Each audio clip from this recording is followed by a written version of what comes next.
Radhe Radhe friends, हमारे YouTube channel में आपका बहुत बहुत स्वागत है। बंधुओं, महाशिवरात्रि की व्रत कथा आज मैं प्रस्तुत कर रही हूँ। तो प्रेम से बोलिए शंकर भगवान की जय, माता पार्वती की जय। एक समय की बात है, किसी गांव में सास बहू रहती थी। सास अपनी बहू को बहुत दुख देती थी। बहू सीधी सादी अपनी सास का अत्याचार सहती रहती थी। एक दिन शिवरात्रि का त्योहार था। बहू भोलेनाथ की परम भक्त थी। उसने शिवरात्रि का व्रत रखा हुआ था। उसके पड़ोस में सभी लोग पकवान बनाकर सज संवर कर भोलेनाथ के मंदिर जाने के लिए तैयार हो रहे थे। जैसे ही बहू मंदिर जाने के लिए तैयार होकर सास के पास गई, तब सास बोली, तू कहाँ जा रही है? बहू बोली, माता जी, आज शिवरात्रि का त्योहार है, मैं शिवलिंग सींचने मंदिर जा रही हूँ। सास बोली, जाकर खेत में फसल को देख, कबूतर चिड़िया कौवे सारी फसल नष्ट कर रहे हैं। तू मंदिर जाकर क्या करेगी? क्या भगवान तुझे खाने के लिए दे देंगे? अब बेचारी बहू क्या करती, खेत पर चली गई। रास्ते में जाते हुए उसने लोगों को मंदिर जाते देखा तो उसे रोना आ गया और वह खेतों पर जाकर खूब रोई। भगवान भोलेनाथ और माता पार्वती यह सब देख रहे थे। माता पार्वती से उसका रोना देखा नहीं गया। उन्होंने भगवान शिव से कहा, हे नाथ, यह अबला नारी आपकी पूजा करने के लिए कैसे रो रही है? अब भगवान शिव और माता पार्वती एक सेठ सेठानी का रूप लेकर बहू के पास गए और बोले, क्या बात है बेटी, तुम क्यों रो रही हो? तुम्हें क्या कष्ट है? तब बहू बोली, मैं अपनी किस्मत पर रो रही हूँ। आज शिवरात्रि का व्रत है, भोलेनाथ का सबसे बड़ा व्रत है।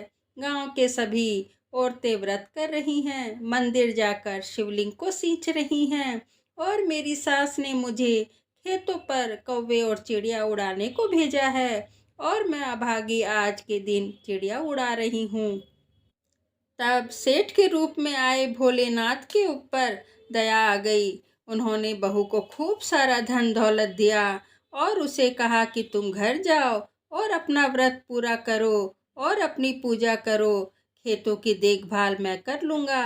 इतना सुनकर बहू खुश हो गई और दौड़ी दौड़ी अपने घर जाकर पूजा करने लगी। उसको देखकर सास ने पूछा, तू घर कैसे आ गई? तो बहू ने सेठ और सेठानी की सारी बात सास को बता दी। तब सास दौड़ी दौड़ी खेत पर पहुंची तो देखती है कि उसके खेतों में फसल की जगह हीरे मोती जगमगा रहे हैं। उसने बहू से उसके पीछे का कारण पूछा तो बहू ने भोलेनाथ की कृपा की सारी बात सास को बता दी। अब सास बोली, अच्छा तो ये बात है, अगले साल मैं भी शिवरात्रि का व्रत करूंगी। अगले वर्ष शिवरात्रि का त्योहार आया तो सास ने व्रत रखा और तैयार होकर खेतों पर पहुंची और वहां जाकर जोर जोर से रोने लगी।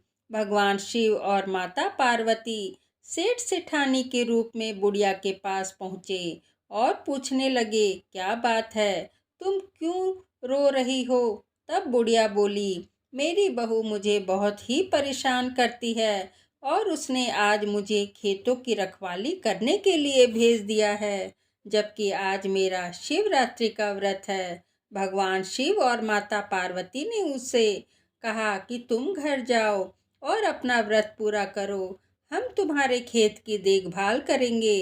तो बुढ़िया बोली, लेकिन आपने तो मुझे कुछ दिया ही नहीं है। तब भगवान शिव बोले, तुम घर जाओ, तुम्हारे घर जाने पर सब कुछ मिल जाएगा। जैसे ही बुढ़िया अपने घर पहुंची तो उसके सारे शरीर पर छाले ही छाले पड़ गए। तो बुढ़िया बहू को गालियां देने लगी।